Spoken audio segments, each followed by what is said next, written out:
وہ بھی واضح طور پر اسی طرف اشارہ کرتا ہے۔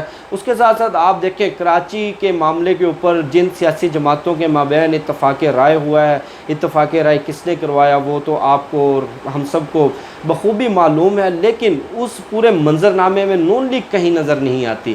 پیپلز پارٹی تھی، تحریک انصاف تھی، ایم کیو ایم تھی، یہ تین بڑی جماعتیں، ان کے مابین ایک قانونی ڈرافٹ، ایک آئینی معاہدے کے اوپر ایک اتفاق رائے ہوا ہے، لیکن مسلم لیگ نون کو کسی مشاورت میں شامل نہیں کیا جا رہا، چاہے وہ خارجہ امور کا معاملہ ہو، چاہے وہ ملکی سلامتی کا کوئی معاملہ ہو، چاہے معاشی صورتحال کا کوئی معاملہ ہو۔ اب آ جاتے ہیں نون لیگ کے خلاف جو بڑے مقدمات ری اوپن ہوئے ہیں، شہباز شریف اور ان کے بچوں کے خلاف جو آمدن سے زائد اثاثوں کا کیس تھا اس پہ فرد جرم عائد ہو چکی ہے۔ مریم نواز کو ایک اور کیس میں، یہ کیس ہے رائے وینڈ کے اندر 2000 ایکڑ اراضی کے اوپر قبضے کا، غیر قانونی قبضے کا، اس میں نوٹس ایشو ہو چکا ہے۔ اس کے ساتھ ساتھ 20 اگست کو نیب مریم نواز کو دوبارہ بلا چکی ہے۔ نواز شریف صاحب کی ضمانت کا جو معاملہ تھا اسلام آباد ہائی کورٹ اس کو ری اوپن کر چکی ہے، اور شہباز شریف صاحب کے خلاف چودھری شوگر ملز کیس کے اندر پہلے ہی فرد جرم عائد ہو چکی ہے۔ فیصلہ یہ کیا گیا ہے کہ مسلم لیگ نون کے خلاف تمام مقدمات کو منطقی انجام تک پہنچایا جائے گا، ان کا سیاسی انجام جلد از جلد یقینی بنایا جائے گا۔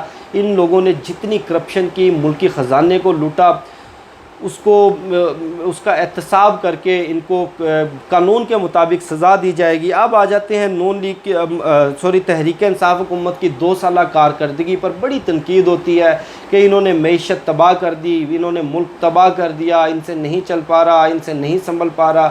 آج یعنی کہ کل کے دن تک تحریک انصاف حکومت کو 2 سال مکمل ہو چکے ہیں۔ ان 2 سالوں کے اندر جو سب سے بڑا چیلنج تھا، سب سے بڑا چیلنج معیشت تھا۔ معیشت اس وقت پاکستان، میں آپ کے ساتھ جو بھی بات کروں گا فیکٹس اینڈ فیگرز کے حساب سے کروں گا، وہ facts and figures statistics bureau of Pakistan اور اسٹیٹ بینک آف پاکستان سے آپ کنفرم کر سکتے ہیں۔ میں کوئی بات بھی اپنی طرف سے کسی بھی ویڈیو میں نہیں کروں گا، فیکٹس اینڈ فگرز کے ساتھ میں آپ کو سمجھانے کی کوشش کرتا ہوں کہ جب تحریک انصاف نے حکومت سنبھالی تو زر مبادلہ ذخائر صرف 6 ارب ڈالر تھے، یعنی کہ 15 دن کے پیسے ہمارے پاس موجود تھے، صرف 15 دن کا امپورٹ بل ہم ادا کر سکتے تھے۔ آج تحریک انصاف حکومت کے 2 سال کے بعد زر مبادلہ ذخائر 21 ارب ڈالر ہیں۔ اس کے ساتھ ساتھ جو پاکستان کا کرنٹ اکاؤنٹ خسارہ، یعنی کہ تجارتی لین دین، غیر ملکی لین دین، جو غیر ملکی ٹریڈ چلتی ہے امپورٹ اور ایکسپورٹ کی، اس کے مابین جو فرق اور جو سالانہ خسارہ تھا وہ 20 ارب ڈالر تھا۔ یہ لوگ 20 ارب ڈالر سے کم کر 3 ارب ڈالر پر لے آئے ہیں۔ 5000 ارب روپے کا غیر ملکی قرضہ تحریک انصاف حکومت نے واپس کیا۔ ملکی تاریخ میں پہلی مرتبہ عوام کو براہ راست 250 ارب روپے، یعنی کہ 12 ہزار روپے، قریباً 1.5 کروڑ خاندانوں کو ادا کیے گئے۔ یہ پاکستان کی تاریخ میں اس طرح کی کوئی نظیر نہیں ملتی۔ اس کے ساتھ ساتھ پاکستان کی سالانہ ایکسپورٹس میں 12% اضافہ ہوا۔ زر مبادلہ ذخائر اور جو فارن ریمیٹنس ہے، جو غیر ملکی تارکین وطن، پاکستانی تارکین وطن جو بیرون ملک سے پیسہ بھیجتے ہیں، اس میں 27% اضافہ ہوا ہے۔ اس کے ساتھ ساتھ کل کی ویڈیو میں بتا چکا ہوں کہ عمران خان صاحب کی کوششوں کی وجہ سے، ان کے ذاتی انٹرسٹ کی وجہ سے قومی خزانے کو 2400 ارب روپے کا فائدہ ہوا۔ اس کے ساتھ ساتھ خارجہ محاذ پر جو کامیابیاں ہیں، امریکہ کے ساتھ اچھے تعلقات، افغان قضیہ، افغانستان کی 20 سالہ جنگ کا خاتمہ، افغانستان میں امن عمل کا قیام، امن عمل اب بڑی تیزی سے آگے بڑھ رہا ہے۔ اس کے ساتھ ساتھ خطے کے اندر بھارت کے اثر و رسوخ کو کم کرنا، نیپال اور بنگلہ دیش کا جو بھارت سے متعلق بیانات اور بھارت سے متعلق جو خارجہ پالیسی ہے وہ آپ لوگ دیکھ ہی چکے ہیں، آپ لوگ سن ہی چکے ہیں۔ اس کے ساتھ ساتھ سی پیک پروجیکٹس کو تیزی سے آگے بڑھانا۔